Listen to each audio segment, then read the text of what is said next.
درود بی‌پایان به ایران، درود بی‌پایان به همه شما دوستان عزیزی که بیننده این برنامه هستید. در خدمت جناب آقای حمید آتابایی هستم، عضو جدا شده سازمان مجاهدین خلق. ما تا الان 3 تا برنامه با هم ضبط کردیم، این برنامه 4م هست و داستان رسید به کمپ لیبرتی و انتقال از کمپ لیبرتی به آلبانی و میریم پیش حمید گرامی تا ادامه داستان رو از زبان ایشون بشنویم. حمید جان، درود بر شما. درود بر شما همشیر جان، مخلصتم. خیلی محبت کردی که بازم وقت گذاشتی و اومدی و ما اگه خاطرت باشه هفته گذشته رسیدیم به داستان اینکه چطور از اشرف تخلیه شد و رفتین توی لیبرتی. حمله هایی که به لیبرتی شد، اون دیوارا رو برداشتن، حمله ها راحت تر شد به لیبرتی، کشته هایی دادن و بعد بالاخره از این برم سر صدای جهانی شد و اینا قرار شد که همه مجاهدین با هم به یک کشور اروپایی منتقل کنن. من فقط اینو بگم که مجاهدین زیر بار این نرفت که اعضایش جدا بشن، یعنی تیکه تیکه به کشورهای مختلف اروپایی، مثلا یه تعدادی برن آلمان، یه تعدادی برن فرانسه، اینا قبول نکرد. یعنی حتی فرانسه هم که اینا مقر خیلی بزرگی دارن نزدیک پاریس، اونجا هم حاضر نشدن که بیارن اونجا و بردن به آلبانی که میتونم بگم کشور جهان سوم اروپا، یکی از عقب افتاده ترین کشورهای اروپایی هست. حالا راجب اون بیشتر از شما میشنویم. حالا پس ادامه داستان از زبان شما میشنویم. بله، همونطور که گفتید داستان لیبرتی رو اینطوری جمع کنیم که واقعیت این بود که سازمان ملل و آمریکا تلاشایی کرده بودن که کشورهای مختلف پناهنده‌های قبول کنن. حتی آمار و اعداد ارقام داده شد و تعدادی هم از جمله نفرات مشخص خودشون رو فرستادن، نه که نفرستادن. فرانسه، آلمان، انگلیس، بلژیک فرستادن، ولی دیگه داشت گسترده میشد که دیگه بکشه به امثال ماها، رد پایینی یا اون پایینی ها که قبول نکردن به چند دلیل. شاید واهی، شاید اونا قابل دفاع براشون بود. دلیل اولش این بود که ببین اگر این گسترده میشد، این دستگاه باز میشد، دیگه اون تشکیلات منحوسش دیگه رنگی نداشت، دیگه نمیتونست خودش جمع جور بکنه. این توان کنترل این تشکیلاتی که تو 4-5 کشور باشه رو مطلقا نداشتن. حتما باعث اینا برای بقیه حکومت میکردن تا بگن که بله اینجاییم. بحثم توهین نیست، بحثم این واقعیت، این چیزایی که به زبان آوردند. هیچ وقت تلویزیونی نکردن، دوربینی نکردن که به بیرون بگن، ولی در درون به ماها گفتن اگر این تشکیلات از هم باز میشد شقه میشد و منهدم میشد. در نتیجه اومدن چیکار کردن؟ اومدن انقدر توی لیبرتی نگر داشتن، تو این جهنم گرما و سرمای لیبرتی، توی کانکسای پنلای خیلی نازک و طوری شده بود که خلاصه به قول معروف از هر طرف هر چیزی میافتاد میخورد کشته داده میشد. تا اینکه آبان سال 94 یک قتل عامی بود، جان 21 نفر از دست رفت. اون حمله من خودم تو 16 متری اون سنگری که بودم 20 نفر توش بودن، گفتم اون دفعه. و متاسفانه تا اینجا پیش رفت دیگه. بعدش دیگه دیدن بله موشک‌های بعدی سنگین‌تر و حمله‌های بعدی نابود کننده تر خواهد شد. از این طرف آمریکا فشار آورده بود روی این کشورها و آلبانی قبول کرده بود، گفته بود که فقط انسان دوستانه ما قبول میکنیم که بیان وارد بشن، یک مقری بهشون میدیم. و آمریکا 25 میلیون دلار رو ریخته بود به حساب. اینی که میگن خیلی اعلام میکنن، میگن که ما با خرج خانواده ها افراد رو آوردیم، همش دروغه. قران به قران، ریال به ریال، تومان به تومان، دلار به دلار، سنت به سنت، همش رو آمریکا به سازمان ملل پرداخت کرده. ما چارتری که در بس میکردن می آوردن این تیرانا. و ما وقتی وارد شدیم ما رو بردن تو کمپ پناهندگی تیرانا. من 26 27 مرداد ماه بود، دقیق روزش یادم نیست، که پرواز کردم اومدم اینجا نشستیم و بعد بردنمون تو کمپ پناهندگان. خب وقتی وارد شدیم یعنی یه طوری بود که انگار دو جهان بود. یه جهانی بود که ما توش این قفس، قیافه های عبوس، درب داغون، خشک و درد آوری رو پشت سر گذارونده بودیم. اومدیم یه جایی. حالا جالبش هم اینجا بود که ما اونجا هر شب قسم نامه داشتیم اسم عملیات جاری و غسل هفتگی و غسل و نمیدونم خوندن فاکتای غسل و و و و و نشستا. و تو این 25 تا 9 14 روزی که من توی این کمپ بودم،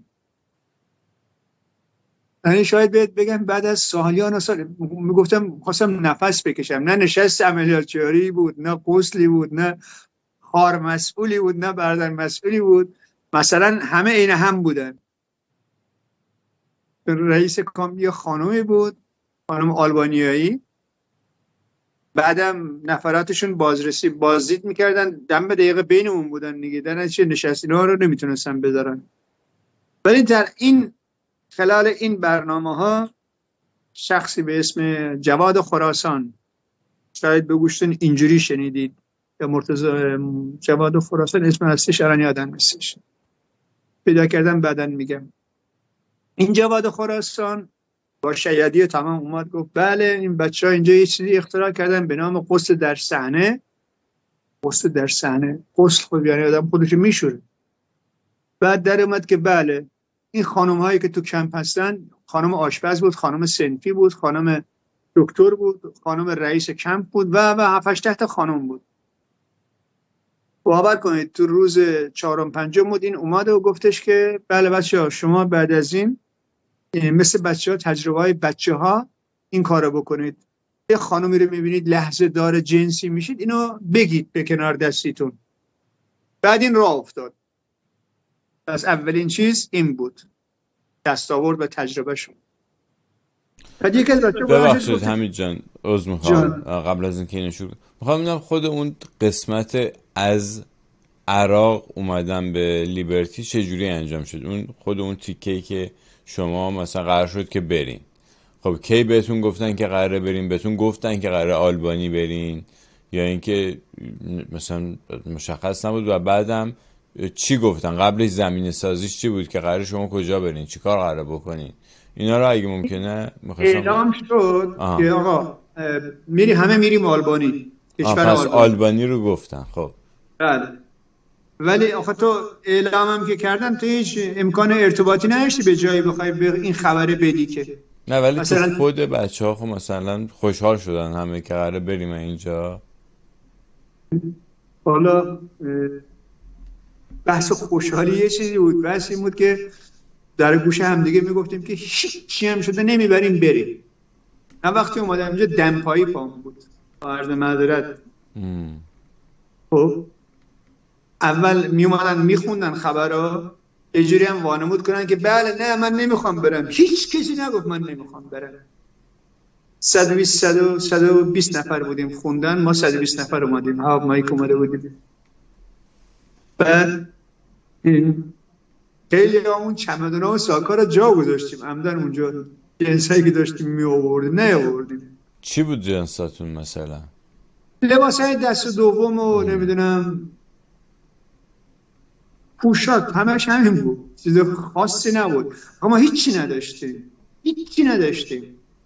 چند دست لباسی بود، شاید یه پتویی بود یا امکانات این شکلی، کفش اضافی یا نمیدونم مثلا من کمربند تپی، زانوبند تپی که پام آتل داشت، هر کی چیزایی که به درد خودش می‌خورد.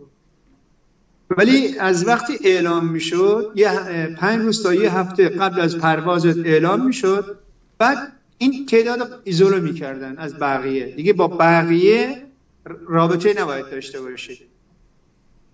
بعد همه وسایل که میگم 2 تا 3 تا ساک داشتی، ساکای بزرگ، اینا رو باید می آوردی تحویل میدادی. 2 تا 3 تا 4 تا فرمانده ها می اومدن، 30 تا پیاز جنسای تو رو میگشتن، بازرسی میکردن. کامل باز میکردن، هیچ چیز حریم خصوصی نداشتی که بخوان بهش نگاه نکنن.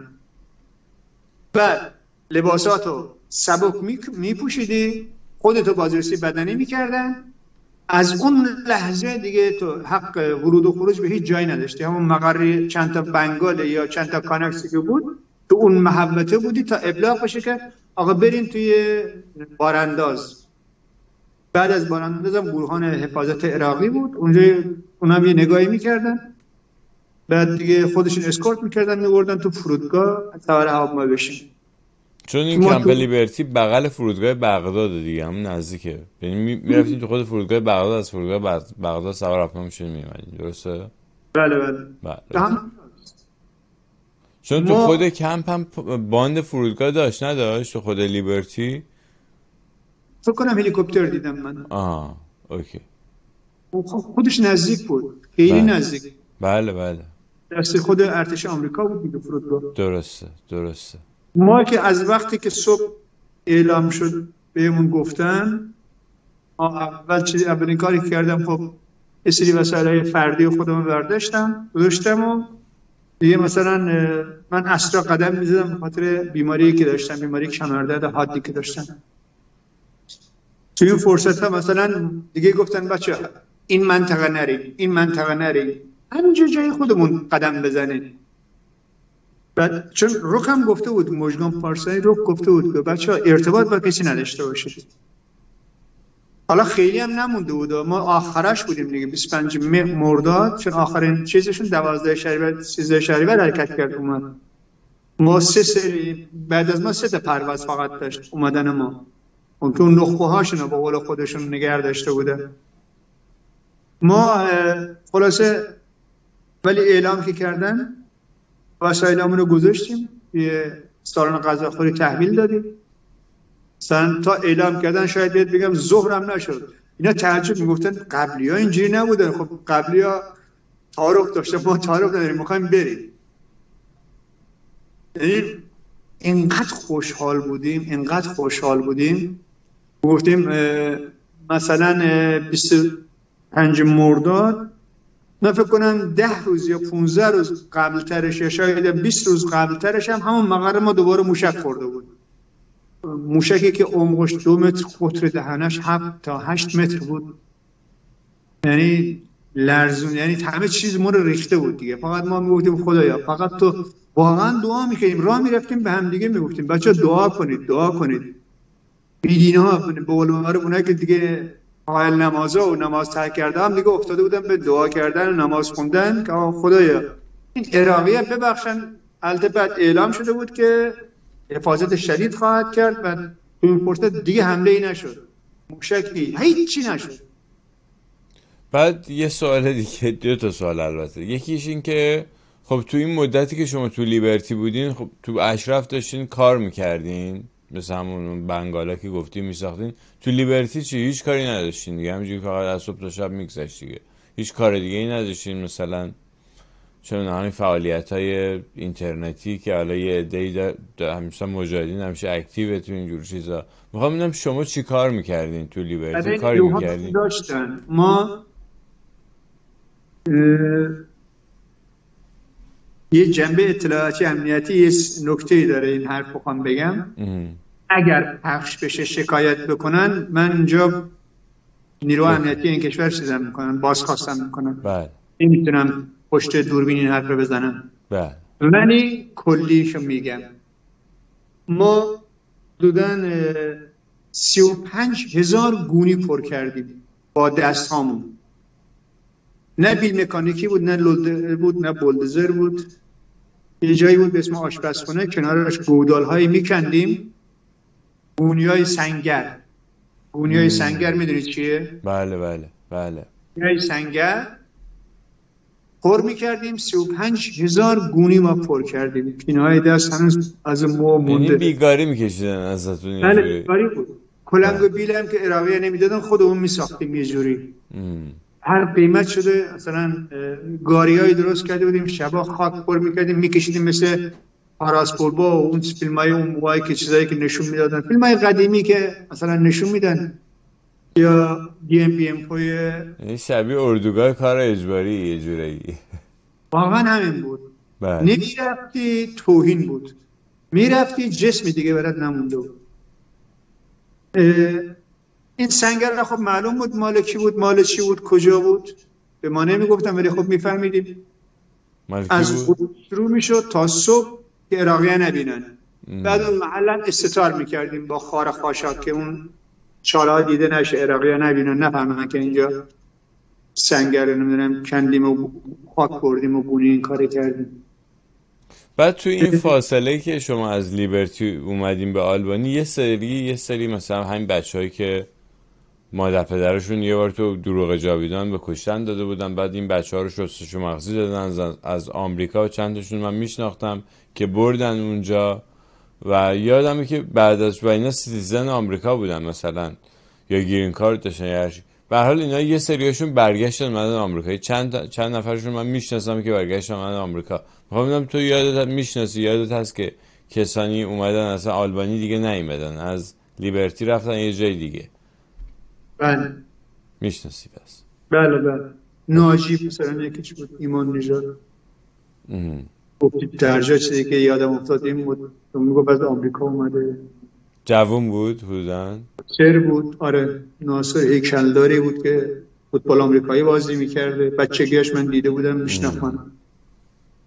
اسما حالا شاید یادم نباشه تو این فرصت، ولی خیلی رو دیدم، خیلی یادمه که از همون گفتم که سال 90 شما تعجب کردین تو جلسه قبلی، گفتم که از آخر سال 90 شروع شد بعضی رو فرستادن. بله. بودن بله، مستقیم از اشرف حرکت کردن. گفتم که مال خود نیروهای چیزای خودشونو بردن. بله اون وقتی که این رفتن ها بود، بحثش بود بعد از داستان 19 حمله 19 فروردین، خیلی رفتن، خیلی که میگم یعنی کادرهاشون، آدمای خودشون، یعنی کسایی که وفادارتر بودن به تشکیلات و اینا دیگه، درسته؟ مثلا اینجور آدمایی که یا بچه تشکیلاتی بودن، پدر مادرشون جا بود، یا خود پدر مادری یکی از اینا بود داشت میرن. آدمای اسیرهای پیوسته مثل ما نبودن. خب برگردیم به آلبانی که شما وارد آلبانی شدی. اولین چیزی که تو آلبانی دیدی وقتی وارد شدی چی بود؟ اولین چیزی که دیدیم، ما حساب کن 25 مرداد از یک جهنمی تو ما بلند شدیم اومدیم نشستیم، بارون گرفته بود. واقعا یعنی اون روز ما نخوابیدیم. اون شب ما ساعت 11 وارد کمپ شدیم، ظهر حرکت کردیم، 5 عصر رسیدیم اینجا، 5 تو فرودگاه بودیم. یه اجرای اولیه و ثبت نام و معارفه و غیر و که پلیسی و این حرفا بود، این طول کشید. 120 نفر تقریبا 4-5-6 ساعت طول کشید.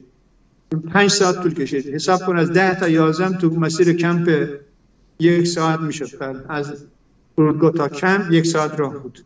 اتوبوس رفتیم، وقتی پیاده شدیم بارون گرفته بود. اصلا عجیب بود برامون، گفتیم انگار تو وارد بهشت شدیم. همه تقریبا تا 3-4 سال که بارون بود ما همونجا داشتیم قدم می‌زدیم. ولی اون حالت هم نه که حالت عادت کرده بود، یعنی ذهن، روح، ضمیر، همه چیز عادت کرده بود به اینکه آقا ما زیر یک کنترلی هستیم، ما آقا بالاسری داریم یا زن بالاسری داریم. این من هیچ وقت به عقلم نرسید همون موقع فرار کنم. من برای خودم خیلی عجیب بود، باور نداشتم که بتونم اونجا بکنم. به خصوص که بعدش هم که من دیدم من همونجا خودم مثلا حالم خراب نشد. یکی از بچه ها بود رفت دست خانومی رو گرفت و چون اونجا اجازه نمیدادن نزدیک رئیس اتاق رئیس کمپ و نمیدونم این حرفا بشی، نگهبان داشتن. مثلا جمال اولیایی، انگلیسی زبان، مترجم انگلیسیشون FG بهش میگفتن، فرمانده بالا. این نشسته بود با صندلی به محمل، یکی دیگه هم از اون فرمانده کنارش. قبل از در اتاق فرمانده اردوگاه اون نشسته بود که کسی اونجا نزدیک نره. ولی این نفری که میگم رفت و یه خانمی که داشت مثلا ارز این اردوگاه رو طی می‌کرد رفت دستش گرفت و دیگه اونا نتونستن بهش نزدیک بشن. حالا اون زبان بلد بود، با اون صحبت کرد و رفت تو اتاق فرمانده و بعد جدا شد. گفتم که بحث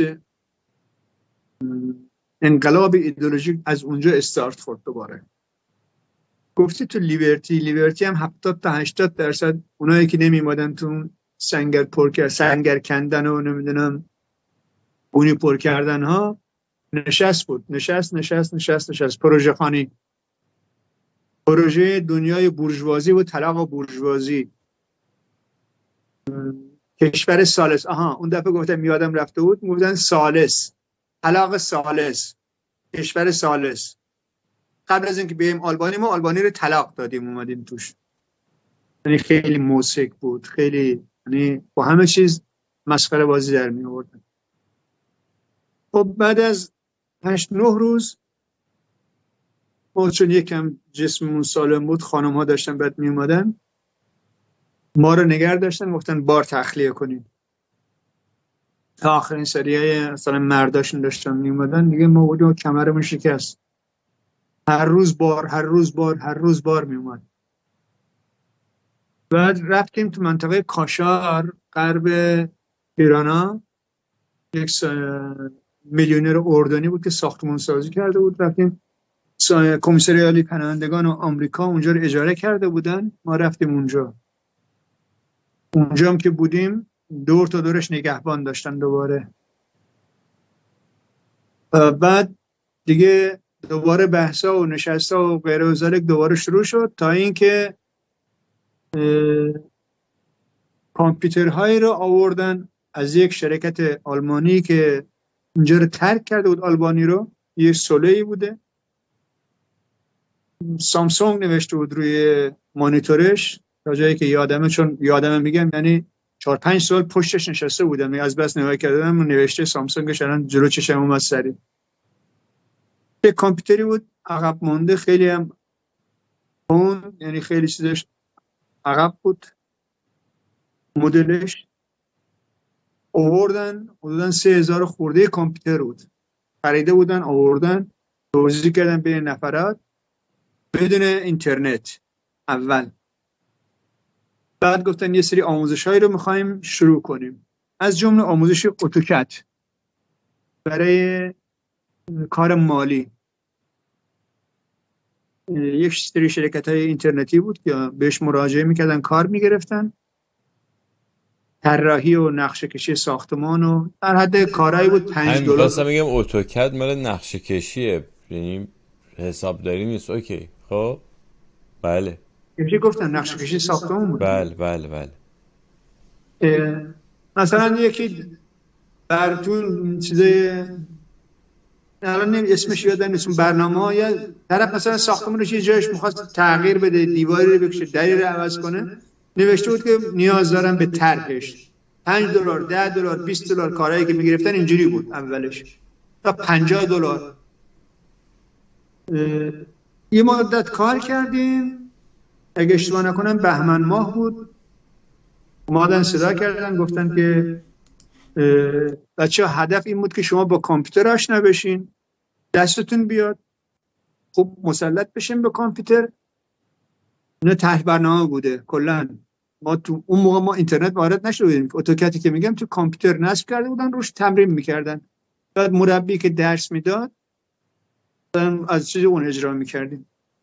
بعدش اومدن گفتن که بله آموزش جیمیل داریم، جیمیل ساختن و کار با جیمیل، بعد حساب کاربری توییتر هست. اون موقع گوگل پلاس بود، سال 95. گفتن که ما میخوایم دیگه بریم بین مردم. رفتنشون حرف بود، بهونه بود، یک اکانت فیکی به اسم مریم قجر رجبی، اونا میگن مریم رجبی، به این اسم، در صورتی که خودش روحش هم خبر نداشت همچین چیزی هست، و اونا میساختن براش پست گذاری میکردن، جملات اینو قرقره میکردن مینداختن تو اون پستا. وظیفه ما این بود از صبح بلند بشیم، نفری از 4 آکانت تا 40 آکانت نفرات داشتن. حداقل تو باید 4 تا باید می‌داشتی، 4 تا. ولی تو این 4 تا چند تا خط سرخ بود. یک، اسم و عکس خودت مطلق نباید روی این آکانت باشه. که ما حدودا هممون هولوش 45 تا 55 ساله بودیم. سن بالا 25 دیگه خیلی زیاد بنویسید 30 ساله. سومیش چی بود؟ چی دنبال حقوق بشر بودیم، فعال مدنی حقوق بشری. و چهارمیش هم که مرز سرخ بود، اعلام این که ما در آلبانی هستیم. هر کسی یک کاندیدی برای خودش انتخاب میکرد. من چیزم محیطی که توش کار میکردم، یعنی توش زندگی میکردم، ایتالیا بود. بچگی ایتالیا رو دوست داشتم، تیمای یوونتوس اینا. ایتالیا همیشه تو ذهنم. این نباید میگفتین که تو آلبانی هستین، این جزء خط قرمزا بود. آقا افشین، مرز سرخ. مرز سرخ، اوکی. بعد اون موقع کسی هم مثلا یه مربی هم بالا سرتون بود که ببینید شما دارین دقیقاً چی کار میکنین؟ کسی هم این هم چیزی بود؟ مربی؟ خب الان میرسیم. اگه یک پله اجازه بدی الان اوکی. یعنی تا اینجاش همون ارتش سایبری بود دیگه، این چیزی که تا الان گفتی. خب حالا ادامه بده. بله. من همه الان پشت میز نشستم، کامپیوترم الان روش به اون طرفه. کامپیوتر خودم خواستم نشون بدم. الان این لپتاپ قراضه‌ای خریدم. یاسین افتادم خواستم بگم افشین میخوای نشونت بدم. ما این میز بود، 2 تا صندلی بود، 2 تا صندلی، پس یه کامپیوتر، 2 تا صندلی. اونایی که یک کامپیوتر بودن جوری شونه‌هامون به هم میسابید گاهن باعث تنش میشد. من و رفیق کنار دستیم ما باید به مانیتور همدیگه نگاه میکردیم. اولا ما توی یک اتاق 4x6، 6 تا کامپیوتر توی این 6 متری بود. 6 متر 6 تا کامپیوتر، یعنی هر میز 1 متر بود. من لااقل 50 60 سان 70 سان شونمه دیگه. اون نفرم همینقدر باشه میسابیدیم به هم. خلاصه اولا که نفر کنار دستت بود. دوما هر 12 تا کامپیوتر به یک پلاسمای 1.5 متر در 3 متر وصل بود.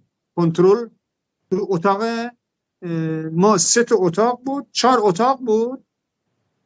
جلوش یه اتاق بود که اتاق کنترل بود. اون یه خانم، دو تا خانم اونجا بودن. 12 تا کاربر، 12 تا کاربر 2 تا خانم کنترلشون میکردن. یا اگه این 2 تا خانم میرفتن 2 تا از نفرات مرداشون میرفتن کنترل میکردن.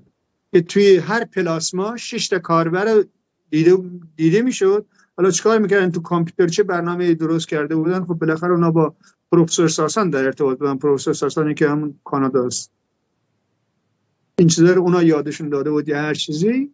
بالاخره توی یه مانیتور 6 تا نگاه میکرد کی داره چه چتی با کجا داره میکنه. حالا این بماند. یه گام عقب‌ترش اول بگم. خب صبح میومدیم تو اتاق، فرمانده میومد، بچه بریف صبحگاهی 6 بیدار باش بود. 6 و نیم صبحانه یه رو به هفت تو اتاق، 1 رو تا 20 دقیقه بریف بود. امروز حساب خواهر مریم رو 20 بار ریتوییت کنید. 20 بار که نمیشه ریتوییت کرد، ولی خب باید اکانت میساختی اون موقع. بعد بگردید ببینید کجا کامنت گذاری شده، بزنید به اون کامنت بره پایین. اون کامنت منفیه. بعد پست اینو اسکرین شات بگیرین، پست کنین. بعد مال همدیگه رو ریتوییت کنین که دوباره این بره بالا. خلاصه یعنی از ساعت 7 تا 10 11 تو این مریم رجبی رو وایسی هی یه کارش میکردی. برای خب الان نمیخوام بگم، یه چیزی به ذهنم اومد در جا. باور کنید ما این 3 نفری که نشسته بودیم میگفتیم این خار مریم رو کی ما میخوایم رید توییتش بکنیم. ببخشید رید نمیگفتیم، ریدنش یعنی. خلاصه توییتر شد، این شد تو توییتر. بعد میرفتیم تو گوگل پلاس، دوباره همین پست‌ها رو اونجا باید میشستیم مینوشتی، دونه دونه پست میکردی، عکس میدادن. متن میدادن، متن از خودم نمیتونستم بنویسم و جمله رو میدادن، اون جمله رو یه دونه باز میکردی میز کارا، یه ورد که توش متن رو دادن، این طرف هم حساباتو باز میکردی، آنجا نگاه میکردی مینوشتی توی این چیز کاراکتر، تعداد بر اساس تعداد کاراکتر توی توییتر اون جملات رو تو همون جملات رو باید تایپ میکردی، همون هشتگایی که میدادن رو باید تایپ میکردی، همون عکسایی که میدادن رو باید میذاشتی. یعنی تو چی بودی اینجا الان که میگن نه فیک؟ تو که میگم من خاکتوسری که اون موقع اونجا بودم، یک نفر فیکی که نشسته اونجا داره غرغره میکنه حرفای اونا رو. خب اگه کسی مثلا نمیخواست این کارو بکنه چی؟ مثلا گفت من نمیکنم این کارو، یا یه جوری مثلا پیش اومد که کسی مثلا رفت توی سایت دیگه ای، اصلا مثلا تو توییتر نه، رفت توی سایت دیگه ای همینجوری چک کنه یا تو گوگل یه چیزی رو سرچ کنه مثلا، اون نشسته اونجا شمر ابن زلجوشن. میگم پیش اومد که کسی این کارو بکنید ببینید چه برخوردی باش میکنه. مانیتور خودم یه آها. خانم فوت کرد، فرماندهمون بله. نوشتش که حمید مگه بهت نگفته بودم دنبال جیم نرو؟ من اسم خواهرم رو تایپ کرده بودم، اسم خواهر کوچیکم. این بیشرف برمیگرده میگه دنبال جیم نرو. یه من به اون نگفتم که خواهرم دلم میخواست بمانم. بله. خدا بهش داد، خیلی از زجرمون داده بود.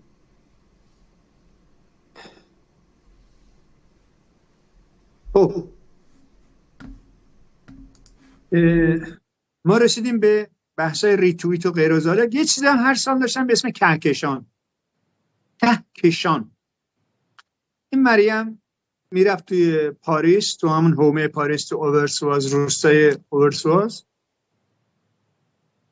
شوافای تلویزیونی داشت دیگه، گفت 100,000 ایرانی رو جمع کردم و فلان و سخنرانی ها و اینا، که چند صد نفری که جیر خورای خودش مزگیرای خودش بودن، جلو بقیه همه اهل رومانی و نمیدونم افغانی های پناهنده و بنگالی و پاکستانی و غیره و زالک بودن، رنگی پوستاشون پیدا بود. دارم منظورم نجات پرستی نیستن، یعنی هیچ کدومشون ایرانی نبودن، اونایی که از یه جایی ببین حالا من اینجا هم برای مخاطبان میگم برای خود بگم، یکی از کارهایی که میکردن، حالا نمیدونم تا این اواخر هم همین کار ادامه داشتن زنه، ولی مثلا تو مثلا سالهای 2010 2009 اینا، چون خیلی مثلا میگفتن بچه ها تماس میگفتن ببین مثلا میرفتن تو کمپ های پناهندگی هست که مثلا از همه ملیت های مختلف هست، از جمله از ایرانی ها. بعد اینا میتونن توی اون کشورهای شینگن به صورت محدود مثلا 3 روزه 4 روزه مسافرت هم بکنن. میرفتن بهشون گفتن که میخوای پاریس رو ببینی، بیا یه تور مجانی به پاریس، فقط بعد یه چند ساعت تو این مثلا مراسم ما بشینی. و خیلی ها رو به عنوان تور پاریس، و بعدم خب همه بالاخره همه ناراضی هن از جمهوری اسلامی، آره یه ذره مخ بعضی‌ها هم کار میگرفتن، اونایی که میدن مثلا پتانسیلشو دارن که میخوایم بریم علیه رژیم تظاهرات بکنیم، نه اینکه برای مجاهدین تظاهرات بکنیم، علیه رژیم میخوایم تظاهرات بکنیم. خیلی هم قبول میکردن. و میخوام بگم که توی اون عده‌ای که اون پشت بودن یه سری ایرانی هم بودن، ولی اینجوری بودن، یعنی آدمایی بودن که اینجوری آورده شدن و جمعیت هم میرسوندن به بالای مثلا 30-40 هزار نفر و خیلی پول زیادی خرج میشد، هم برای ماشین گرفتن، هم بالاخره یه پول تو جیبی در حد مثلا بگو حالا 200 یورو 100 یورو 100 یه چیزی خلاصه میدادن به اون پناهنده که بیان. چون اون پناهنده ها یاد بشه تو آلمان بودن، مثلا یارو خودش رسونده بود به آلمان، خودش رسونده بود به یک کشور اروپایی و خب ارزشش بیشتر بود دیگه، فرق داشت به بقیه، راحت‌تر، یعنی بعد یه پولی پول خرج میکردن. خلاصه خواستم بگم که این ماجرا بود و شاید همین اواخر بود و مناسبتش هم به مناسبت 30 خرداد هست که من یکی از تظاهرات‌های بزرگ مجاهدین همون سال 60 30 خرداد 60 که به اصطلاح مجاهدین وارد فاز مسلحانه و اونا مبارزه با جمهوری، فاز مسلحانه مبارزه با جمهوری اسلامی میشه. یه تظاهرات بزرگی در ایران میشه که در تهران میشه که تعداد زیادی هم کشته میشن تو تظاهرات و خیلی هاشون خانواده هایی بودن که بچه هاشون تو زندان بودن، بچه هاشون که هوادار مجاهدین بودن یا مثلا روزنامه مجاهدشه، خلاصه به نوعی در دام مجاهدین افتاده بودن و بچه ها توی زندان اوین بودن اکثرا و خانواده های اینا خب دنبال این بودن که بچه ها هم اکثرا تو سنهای پایین بودن، یعنی از 14 سال بود، بچه 14 ساله تا مثلا بچه مثلا 17 18 ساله 20 ساله جوون 20، اینا تو زندان بودن. و بعد از اینه که اون داستان خون تیمیا و درگیری‌های مسلحانه‌ای که تو تهران به وجود میاد که آخریش هم توی بهمن ماه سال 60 انجام شد که موسی خیابانی اینا کشته شدن با همین اشرف به اصطلاح هم زن سابق یا همسر سابق آقای مسعود رجبی اونجا تو اون درگیری، آخرین درگیری اون که کشته میشن. جالبه که مثلا اون خونه تو خیابون زعفرانی تهران بود. حالا کار ندارم، این یه برنامه مجزا من خودم خواهم ساخت راجع به این که اصلا چجوری از اینجا به اونجا رسید، چی شد که اصلا مجاهدینی که همراه همین حزب اللهیا در انقلاب یا به قول خودشون براندازی شاه با هم همسنگر بودن، چی شد، چجوری دشمن شدن با هم و چجوری مبارزهشون رسید به اینجا. اینو خواستم فقط اضافه بکنم. گوش میکنید به ادامه صحبتات. ما الان توی لیبرتی، ببخشید توی آلبانی و یه جورایی ارتش سایبری شده بودین، اکانت های مختلف توییتری داشتین و خیلی شدیدم مانیتور میشدین که دارین چی کار میکنین، دقیقاً دارین چه کاری انجام میدین و ادامه ماجرا از دامشا میشنویم. این تا 1.5 سال که ما توی اون منطقه شهری حاشیه شهر بودیم، حتی ورود و خروج رفتن به شهر برای تفریح و غیر و ذالک هم میگفتن بچه با ویزا باید برید بیرون. یعنی اونجا هم کردن پادگان. شهر توی شهر بود، خونه های مردم بود دور بره، ولی میخواستی بری مثلا تفریح یا نمیدونم بری خریدی چیزی، باید 3 تا فرمانده رو طی می‌کردی، ویزا می‌گرفتی که بری بیرون برگردی. این گذشت تا سال 97 رفتیم یه جایی به اسم اشرف 3، یک کمپی در منطقه شهر دورس، شهرک و روستای مانزا. تو این وضعیت راستش هنوز فرصت داشت، مهلتی که سازمان ملل داده بود 2-3 ماهش مونده بود، ولی زهرا مریخی از اونجایی که نابغه انقلاب مریمه، برای اینکه دیده بود تک تک بچه ها دارن جدا میشن، گفته بود بار بزنین ببرین همه رو. وقتی ما رفتیم جاده نبود روش راه بری، چکمه پامون بود تا زانو، تا 10-15 سانتی زیر اینم تو گل، یعنی تو گل راه میرفتیم. واقعا وحشتناک بود شرایطش. پنجره نداشت جایی که میخوابیدیم، با نایلون از داخل بیرون میخ کرده بودیم، با چوب تثبیت کرده بودیم که تو سرد نشه.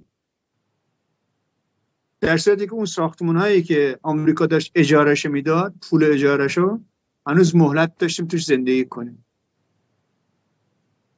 با این کولایمون، با این گردنه شکستمون، چه کیسه‌های سیمانی که نبردیم و نیاوردیم تا این ساختمون ها ساخته بشن، که بارای سنگینی که تخلیه نمی کردیم، چه جاهایی که با بیلگلایی که نکندیم. واقعا من الان یادم میفته این بیگاری کشیدناشون تا سر مرگ بود واقعا.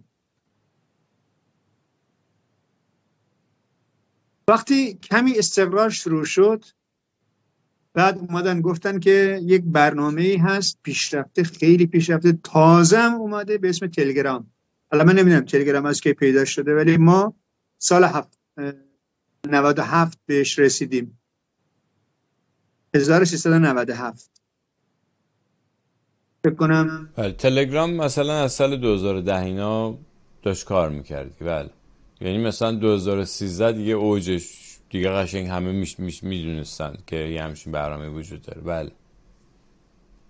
یعنی سال 90، بله تقریبا بله. یعنی 10 سال 9 سال 8 سال بعد به ما میگن که تازه اومده. بله. دلیل چی بود؟ دلیل این بود که رک گفت، زهرا مریخی گفت که این همه سال ما میگیم نیروهای داخل کشور، بچه 1 نفر نداریم، یک نفر در داخل کشور هوادار مجاهد نداریم. اگرن زندانن، اگر کسی هست تو زندانه، تو بیرون، تو خیابون، تو شهر، تو روستا، هیچ جایی یک نفر نداریم. در نتیجه باید برید به صورت گسترده تو تلگرام ها، توی گروه ها دیگه یاد میدادن دیگه، خودشون کار میکردن، از لیبرتی کار میکردن. یک تعدادی در حد 30-40 نفر بودن، میگفتن اینا ستاد داخلن. سکرترین آدم ها این آدم های ستاد داخله بودن، هیچ وقت نمیشد باشون صحبت کرد. جواد خراسان دورشون بود. بعد هیچی، ما شدیم داخله، رفتیم توی دنبال مردم، تو گروه های دور همی، جایی که خانم و آقایان کلمات عشق، عاشقم، عزیزم، عشقم، سلام، دوستم، دوست دارم، این حرفا میشد، یا قلب و بوس، این حرفا رد و بدل میشد، میگفتن بیاین بیرون، اونجا نمونید، تو اون گروه نمونید. یا میرفتی مثلا یه خانم یه چیزی مینوشت، نباید اینو لایک میکردی. من مرد حق نداشتم اسم یه خانم رو لایک کنم، حق نداشتم پروفایل یه خانم رو باز کنم. تو توییتر هم همچنین چیزی بود، خانم ها میمودن کامنت میذاشتن، ما حق نداشتیم به اون کامنتش پاسخ بدیم، لایک کنیم. گفتن خانم انقلاب تو رو سوراخ میکنه. برای چی میخوای بری به اونجا؟ نمیخواد نیرو خانم، ما نمیخوایم، آقایون نمیخواد خانم بیارن. بعدش چی رفتیم تو این گروه ها، نمیدونم گروه ساختن را افتاد در حد انبوه. هر کسی یک کانال باید میساخت. دوباره همین داستانه. حالا کانال چی بود؟ بحث تبلیغات سرنگونی، تبلیغات مشکلات جمهوری اسلامی بارا توی ایران نبود. تبلیغات این بود که اسم منحوس رجوی بره توی اینترنت بین آدما.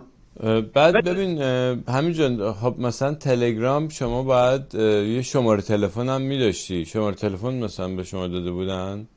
یه شماره مجازی از آمریکا بود. آها شماره مجازی بود. بله اوکی.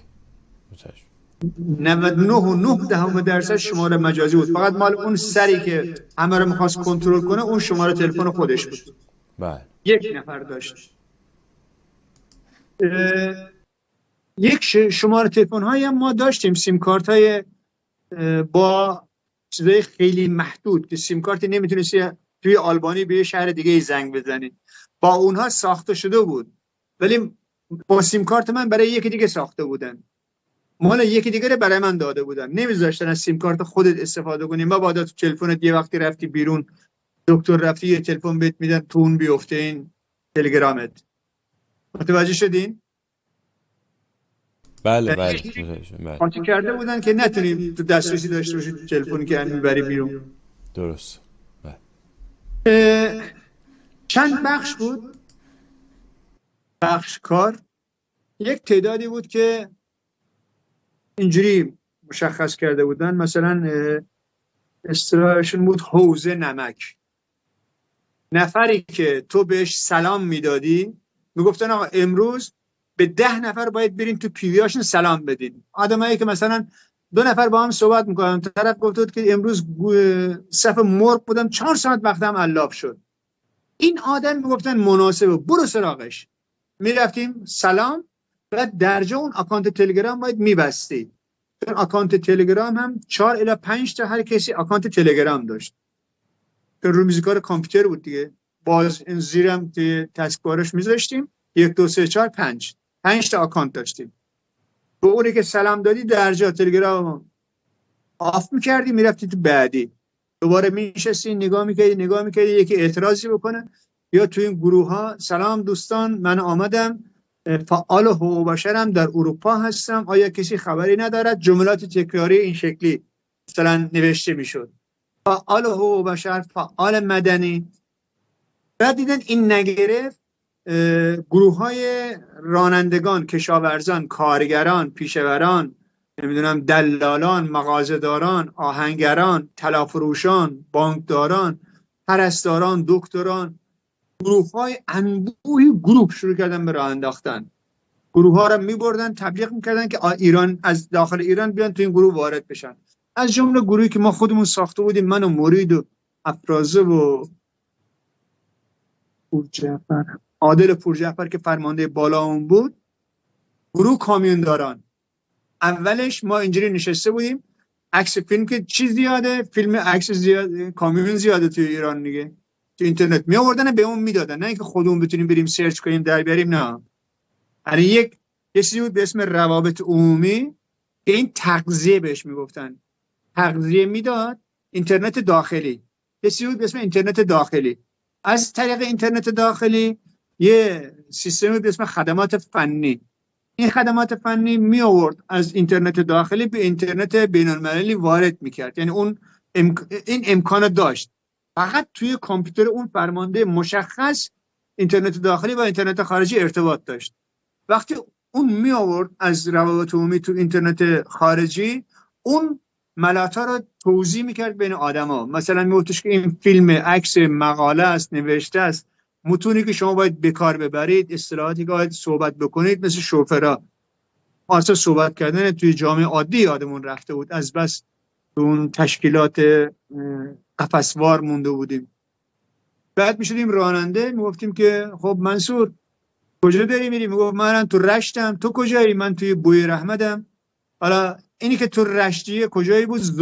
مرید بود، رفته بود تو رشت، حق نداشت توی زابل، توی زاهدانی بود مرید اونجا کار کنه، خودش فرمانده بود. منصور بچه شمال بود، بچه گیلان بود، با علی قلی زاده که رفیقم بود اونم شمالی بود. این دوتا راننده‌های کردستان و آذربایجان بودن. منم که اهل استان گلستانی بودم، حق نداشتم تو استان گلستان سرچ کنم، بوی رحمت بودم. من اصلا بوی رحمت نمیدونستم واقعا کجای ایرانه، یعنی میدونستم که کلا منطقه جنوب غربی باید باشه. این شکلی راه انداختن و خلاصه راننده بعد اومدن، بعد توی اینا نیروگیری میخواستن بکنن. نیروگیری برای چی؟ اولی که دنبال چی بودن؟ دنبال هوادار ساختن، کسی که سوگند بخوره بگه من مجاهد خلقم. و خیلی هارم با پول و با تطمیع کردن و با وعده و وعید و خلاصه شایی بسن با تهدید به اینجا رسونده بودن، چون پخش میکردن عکس‌ها. یعنی راهی داشتن که پول بفرستن ایران؟ همچین راهی وجود داشت براشون میفرستادن؟ از آلبانی که نه طبعا. نه ولی بله. میگم بالاخره به مجاهدین یعنی یه جوری پول میرسون داخل ایران. بالاتر میرسیم بهش. یک چیز من تعریف میکنم، بله اوکی. خودم شاهد بودم، یعنی با چشم و این جسم اونجا حضور داشت تو اون صحنه. بله. خب ما رسیدیم به نیروگیری و جذب نیرو کردن. اگر نفر جواب میداد بهش میگفتن که آقا بهش بگو که من الان تو بوی رحمتم، چند تا کامیون کنار جاده پارک کردن به نشانه اعتراض و میخوان اعتصاب کنن. حالا تو شهر شما خبری نیست، یه دروغ میدم رو میز تو، به قول دستگاه امنیتی میگه 2 تا خبر بده به طرف مقابله تا بتونی یه خبر ازش بگیری. 2 خبر دروغ هم نباید بدی، خبر درست باید بدی به طرفت. یعنی سیستم امنیتی، آموزش امنیتی نمیگه 2 تا که نه 10 تا خبر. خب ما جلو بود، همه چی باز بود دیگه، فیلم بود، عکس بود، متن بود، خبر بود، ساعت خبر بود، میدادیم به نفرات مختلف. این اگر یه خبر اعتراضی میداد، تو دیگه با این رابطه نمیتونی داشته باشی. اون فرمانده وارد میشد. چجوری وارد میشد؟ خب هر فرمانده نفرات خودش تو مانیتور خودش داره کنترل میکنه که با کی داره چت میکنه دیگه. اون وارد میشد و شروع میکرد به چت کردن. بهش میگفتن تو حوض نمک خوابوندن. بعد سلسله مراتب میذاشتن برای این نفرات مستعد. من حدودا 70 خورده تیوی داشتم، برای اینا سلام میدادم، پیام میدادم، صحبت میکردم. طوری شده بود که خلاصه رفته رفته مسعود ملعون استاد دزدی اصطلاحات و جملات تاریخی این و اونه. از جمله ارنست چگوارا یک اصطلاح داشت به مضمون کانونهای شورشی تعریف کرده بود. گروه ها، تیم های کوچیک 4-5 نفره هستن که میرن ضربات مشخصی رو به دشمن میزنن و به پایگاه برمیگردن. اینو آورد و انداخت رو میز کل این تشکیلات مناسبات.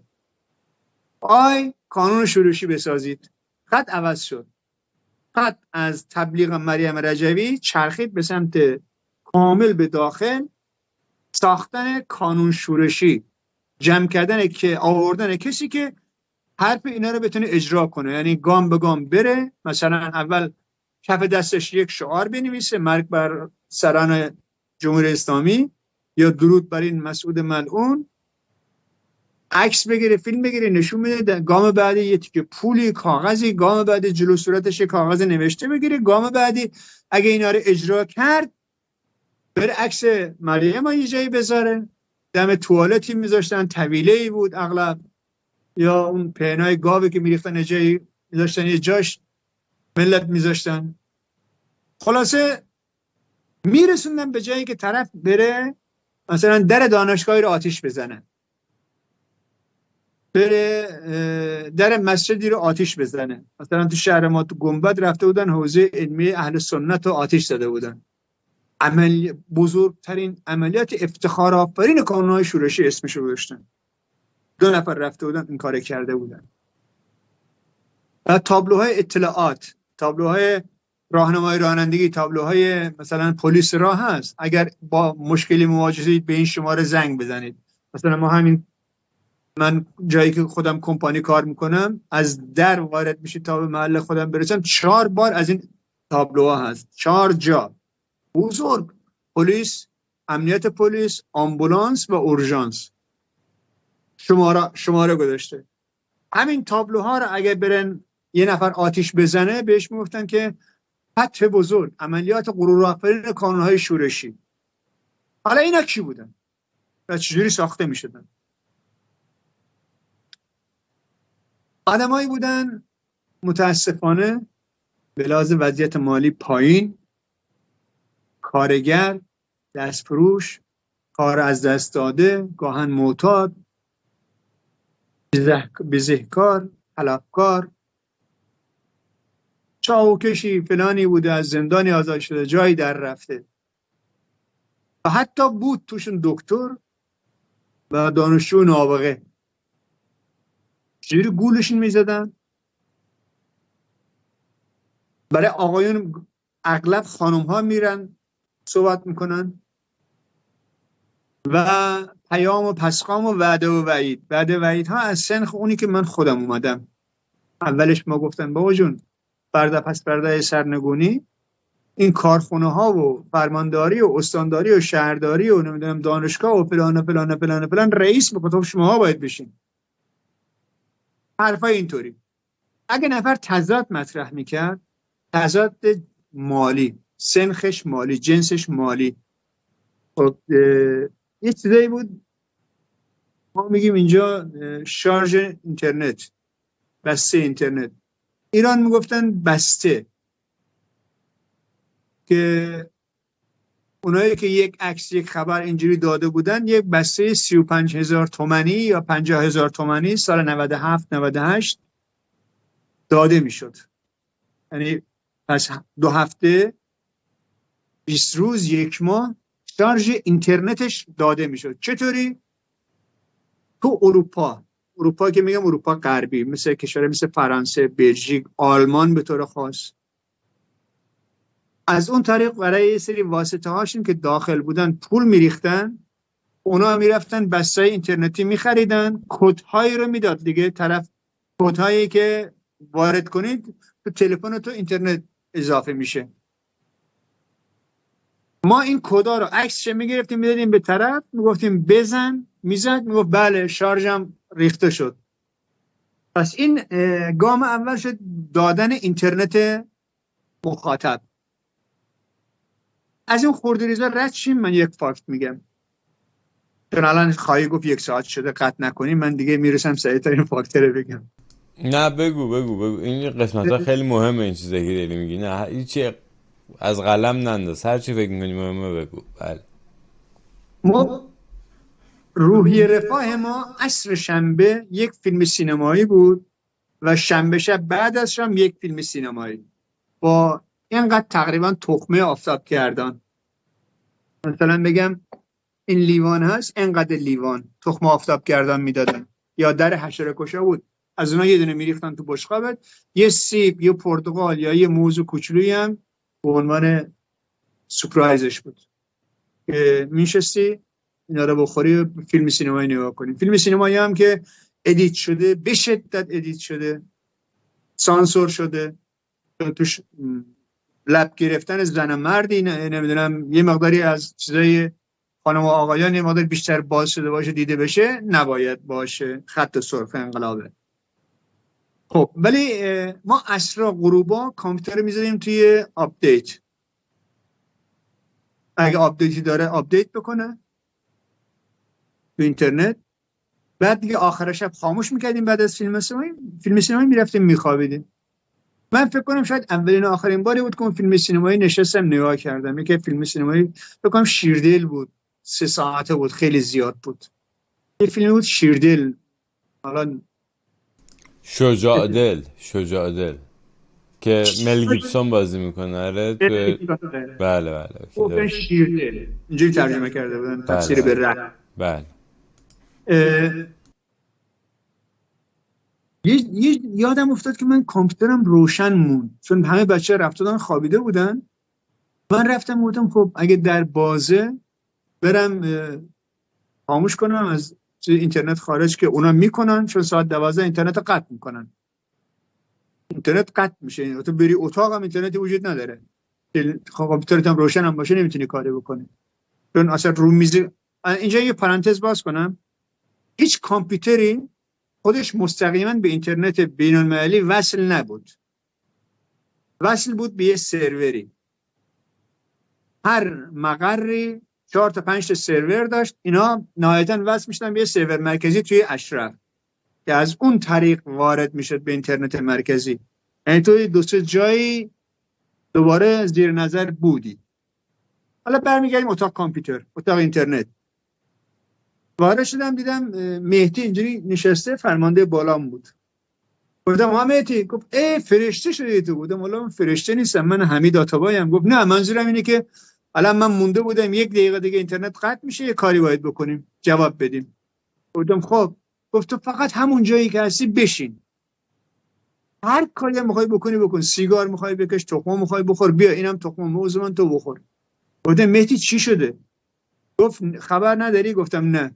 گفت قانون شورشیم وسط عملیات دستگیر شده و الان ما داریم اقدام میکنیم که آزادش کنیم.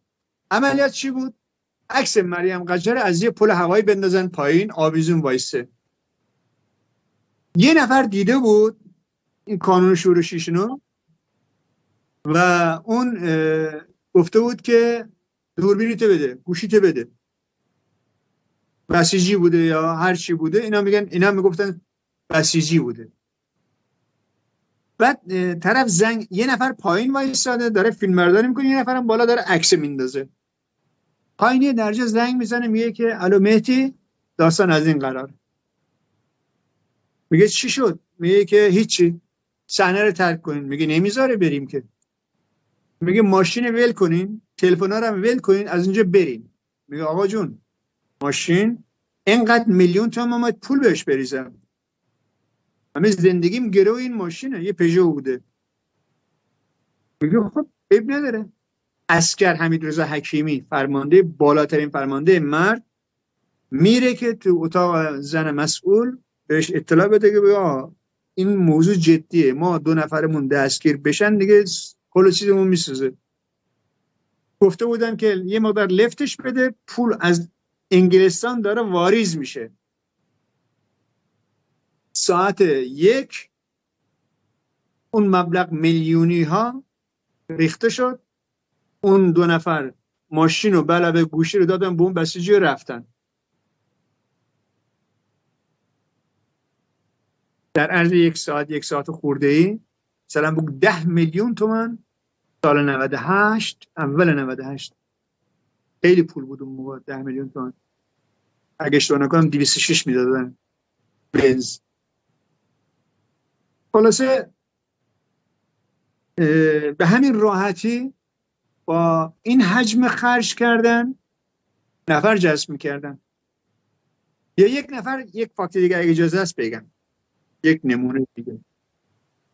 این کسی که به من تعریف کرد سعید واحدی الان اونجاست، همشهری عزیزم، گفتش که آقا عکس فلانی یکی از مسئولین بالای جمهوری اسلامی رو، مجسمه شو در فلان شهر لرستان آتیش زدن. گفت خبر داری کاری کی بود؟ گفتم به من چه؟ گفت نه میخواستم یه چیزی بهت بگم. گفتم خب بگو. گفت که ببین آقا، اون شب من اتفاقی تو اتاق بودم، اتفاقی، یعنی اجازه نمیدن کار ویژه‌ای بخوان انجام بدن بقیه باشن ها، بعد از رفتن آدم انجام میدن. گفت اون رو شب من تو اتاق بودم، نفر کمکی حنیف گرماوی بودم و یکی دیگه ای که مسئولیت این عملیات داشت، یوسف چی بود اسمش، عملیات ویژه. وقتی که اینا اون مجسمه رو آتیش زده بودن، فیلم فرستاده بودن، از اینجا دیگه تلفن میزنن، تلفنی صحبت میکنن.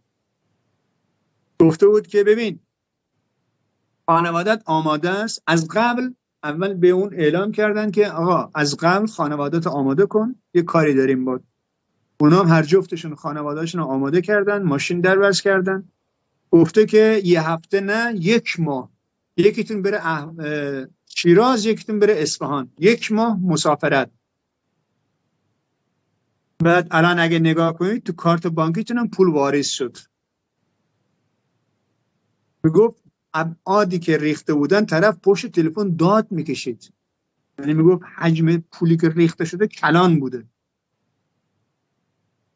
این شکلی قانون شورشی بار آوردن که بعد اینا میرن تفنگ شکاری میگیرن، ما میخوایم سرنگون کنیم. آقا صدها تانک و توپ و هلیکوپتر و توپخانه سنگین و کاتوشهات که توی عراق بود با 10,000 تن مهمات نتونستی بری با نفتخانه. الان میخوای با تفنگ شکاری سرپر و تعپر بری عملیات سرنگونی انجام بدی. خیلی مسخره. اما اجازه بده سومی رو میگم، دیگه نمیگم. یک روز من تو اتاقی که خودم نشسته بودم، تا کار سال 90 آخرای 99 دیگه، من دیگه خودم هم کار میکردم، یعنی با نفر چت میکردم. اون تا ما بحث کرونا بود، من امدادگری چت میکردم، واقعا هم به شرافتن هم اینجوری بود. خط میگرفتیم، سعی میکردیم کمک کنم. بیشترین ساعت کاری رو میرفتم که به اونا موقع تشدید کرونا خط میدادم، خطای چیزای جهانی رو میگرفتم میآوردم، ما میگفتیم به مردم این کارو بکن اون کارو بکن. علائم اگه این حتی دکتر میرفت صحبت میکرد، دکتر میآوردیم تلفنی صحبت میکرد. خلاصه یهویی علی جمالی دادش در اومد. چی شد علی؟ گفت کانون شورشیم دستگیر شد. تراب صباحتی، فرمانده بالای مردا. گفت چه خبرت علی؟ بشین سر جات، خجالت بکش. گفت کانون شورشیم دستگیر شد. گفت شد که شد. ما هم سالهای 60 اعدام میشدیم، شلاق میخوردیم. میگن بچه میگن که این یه چکم نخورده خودش همه چی رو بالا آورده. یک چکم نخورده صورتش، همین تراب صباحتی، همینی که هارت و پورت میکرد. ارزش جان انسان ها میدونید چی میگفت؟ میگفتش که اینا مبارزه رو انتخاب کردن، قیمت مبارزه زندانه، قیمت مبارزه اعدامه، قیمت مبارزه رفتن تو شکنجهگاه هاست. یعنی یه جوری آدم میمون، شرافت، انسانیت چی نداشتن، فقط اینی که خطشون پیش بره، حتی به قیمت از هم پاشیدن خانواده ها، به قیمت یتیم شدن کودکان، به قیمت کشته شدن یک نانآور یک خانه، به قیمت بدبخت شدن، آواره شدن یک کسی تو زندان. معلوم نیست تا کی، بعد شاید اعدام بشه. ارزشی براشون نداشت. مهم براشون این بود که خطشون رو پیش ببرن. مهم براشون این بود این عکس ملعون، دوتا ملعون یه جایی چسبونده بشه، 4 تا شعارم بر علیه سران جمهوری اسلامی بدن.